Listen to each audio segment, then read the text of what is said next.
शिवसेना उद्धव बाळासाहेब ठाकरे पक्षाचा कोल्हापूर महानगरपालिकेला घेराव. महापालिकेतील भ्रष्टाचारासह शहराच्या प्रश्नांवर उठवला आवाज.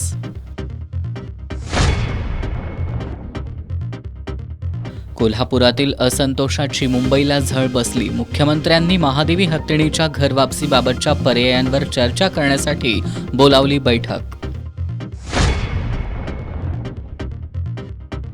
गावगाड्यातील 2 महत्त्वाचे घटक अस्वस्थ. राज्यमंत्री मेघना बोर्डीकरांच्या निषेधार्थ ग्रामविकास अधिकाऱ्यांचा काळ्या फिती लावून कामकाजात सहभाग, तर नव्या लॅपटॉप आणि प्रिंटरची मागणी करत तलाठी मंडल अधिकाऱ्यांचं ऑनलाईन काम बंद आंदोलन.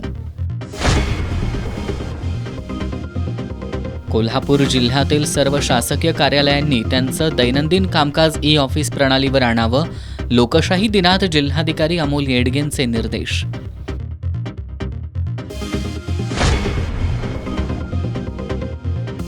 आणि गावाला विश्वासात न घेता वाठारच्या गायरानातील जमीन शिक्षण संस्थेला दिल्याच्या विरोधात गावात 15 ऑगस्टपासून साखळी उपोषण करण्यात येणार. सरपंच सचिन कांबळेंची माहिती.